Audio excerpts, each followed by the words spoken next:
Hello friends, कैसे हैं आप लोग। आज हम फार्माकोलॉजी का नेक्स्ट टॉपिक करेंगे जिसमें हम ये देखेंगे कि दवाई देते कैसे हैं। मतलब ये है कि जैसे हमारी स्टोरी चल रही थी, इसमें हमारा पेशेंट था राजेश। अब राजेश आया है इमरजेंसी में हाई बीपी लेके। ठीक है ना। अब आपके पास दो ऑप्शन है कि आप उसको टैबलेट दे सकते हैं या इंजेक्शन दे सकते हैं। तो क्या चीज़ देंगे और क्यों देंगे। देखिए, ये जो होती है किस पेशेंट को क्या देना है, ये हम 3 फैक्टर्स पे डिसाइड करते हैं। जैसे कि आपने स्क्रीन पे ऊपर देखा होगा, सबसे पहले लिखा हुआ है दवाई। तो दवाई की अपनी नेचर क्या है मेडिसिन की, ये इसलिए इम्पोर्टेंट है क्योंकि आपकी बॉडी में एक होता है जीआई ट्रैक्ट, गैस्ट्रोइंटेस्टिनल ट्रैक्ट। इसके अंदर बहुत सारे एसिड और एंजाइम्स होते हैं जो तुरंत डीएक्टिवेट कर देते हैं मेडिसिन को। जैसे कि आपने इंसुलिन का एग्जांपल सुना होगा। इंसुलिन क्या होता है, वो एक तरह का प्रोटीन होता है। तो इंसुलिन को इंजेक्शन से इसीलिए देते हैं कि अगर उसको हम ओरल रूट से देंगे तो ये जो एसिड और एंजाइम्स हैं ये उसको ख़त्म कर देगा। यानी कि इंसुलिन पेशेंट लेगा तो पूरा, लेकिन उसको असर नहीं करेगा, इसीलिए हम उसको इंजेक्शन की फॉर्म में देते हैं। तो सबसे पहला जो हमारा दवाई की नेचर में एक आ गया जीआई ट्रैक्ट। सेकंड होता है क्या वो लिवर को बाईपास कर सकती है। ठीक है ना। हमने ये पढ़ा था अपने फर्स्ट टॉपिक में कि लिवर उसको प्रोसेस करता है। यानी कि कोई दवाई आपने 100 mg ली है तो ज़रूरी नहीं है कि वो 100 mg लिवर से निकले। हो सकता है लिवर से वो केवल 50 mg रह जाए, तो मरीज़ को आराम तो आएगा नहीं क्योंकि उस डोजेज उसकी 100 mg बनी है। तो अगर अर्जेंसी है तो हमारी कोशिश ये रहती है कि लिवर को बाईपास कर दो। जैसे हम करते हैं एंजाइना के केस में, एंजाइना यानी चेस्ट पेन में हम क्या देते हैं, सबलिंगुअल देते हैं। सबलिंगुअल का मतलब होता है जीभ के नीचे। कई बार आपने देखा होगा छोटी गोली सॉर्बिट्रेट की डॉक्टर्स एडवाइस करते हैं कि उसको पेशेंट को जब भी घबराहट हो वो रख ले। तो यहाँ क्या है, सबलिंगुअली लीवर बाईपास हो जाता है।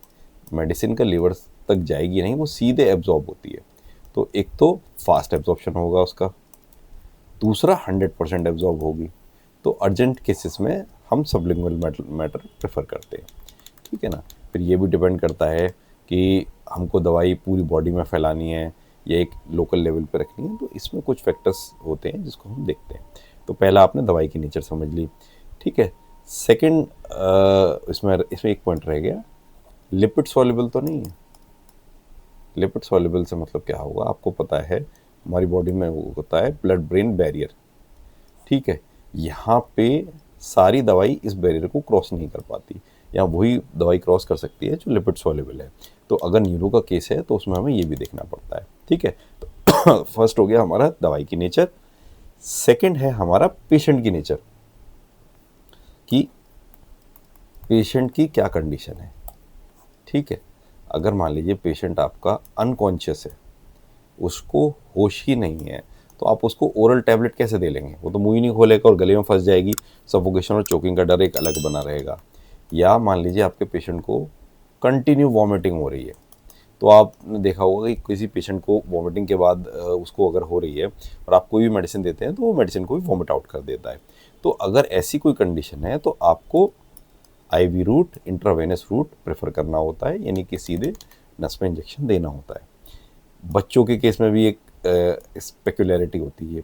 अब मान लीजिए कोई छोटा बच्चा है, छोटे बच्चे आपको पता है दवाई खाते नहीं, वो मुंह में रखते थूक देते हैं।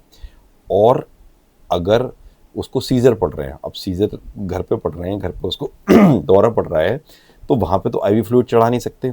तो वहाँ क्या करते हैं, आप मेडिसिन को रेक्टल रूट से भी दे सकते हैं, यानी कि रेक्टम में उसके आप मेडिसिन लगाएंगे तो वो भी घूम के जीआई ट्रैक्ट में जाके पहुँच के एब्जॉर्ब हो जाएगी। तो ये हमारा पेशेंट के लेवल पे हो गया। थर्ड हमारे ये है कि अर्जेंसी कितनी है।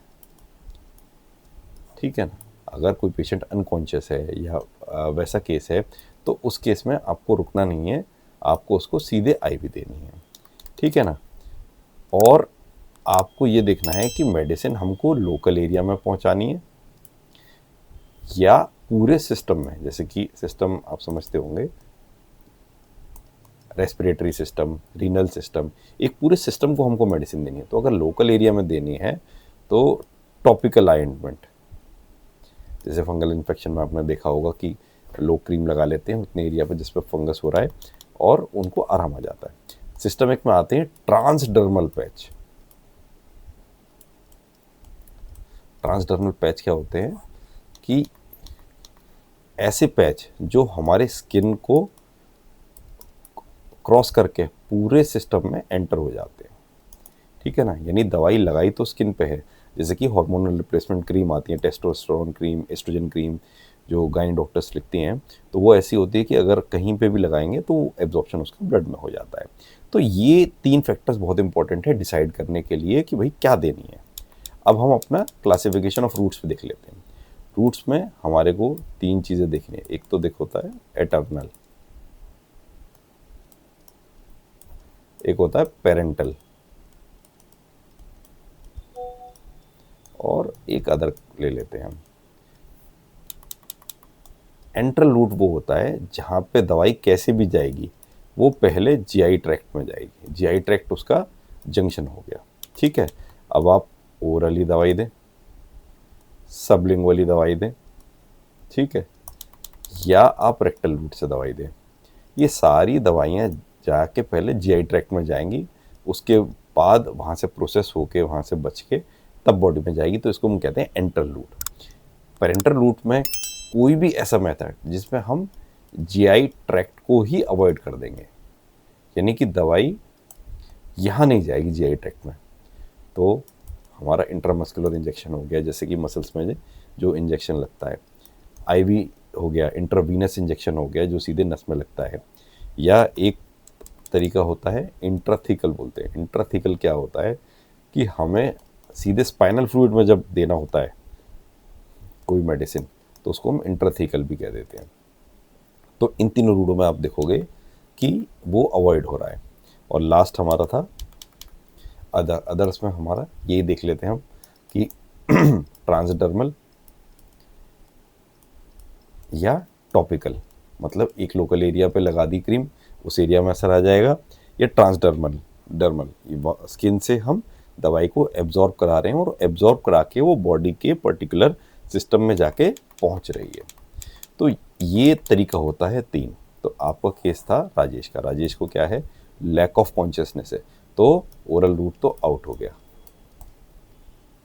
ठीक है। सेकंड हमारा था उसको तुरंत मेडिकेशन चाहिए, यानी कि ब्लड प्रेशर हाई हो रहा है, हाई में ऐसा ना हो वो उसकी बॉडी में स्ट्रोक हो जाए, तो हम हॉस्पिटल में हैं तो आईवी फ्लूइड हम प्रेफर करेंगे, ठीक है ना। तो इस तरीके से पहले हमने क्या देखा था, एक बार देख ली। सबसे पहले आपको देखनी है कि आपको दवाई क्या दे रहे हो, उसकी नेचर, ठीक है, पेशेंट की कंडीशन क्या है ये देखनी है, और आपको अर्जेंसी कितनी है, कितनी जल्दी दवाई पहुंचानी है ये देखनी है। अगर आपके पास टाइम है तो हम उसको बिना इंजेक्शन के ही देंगे। फिर उसके बाद हमने देख ही लिया था एक एंट्रल जिसमें हम जीआई ट्रैक्ट के थ्रू दवाई भेज रहे हैं, एक में हम अवॉइड कर रहे हैं, और एक हम स्किन से दे रहे हैं जनरली अदर्स, जिसमें हमारे ऑइंटमेंट्स, क्रीम्स और ये सब आ गए। तो ये तरीका होता है दवाइयों को अंदर पहुंचाने का। अब नेक्स्ट एपिसोड में हम ये देखेंगे कि दवाई अंदर जाके करती क्या क्या है, यानी कि जो हमारी फार्माकोकाइनेटिक्स है उसको डिटेल में हम समझेंगे।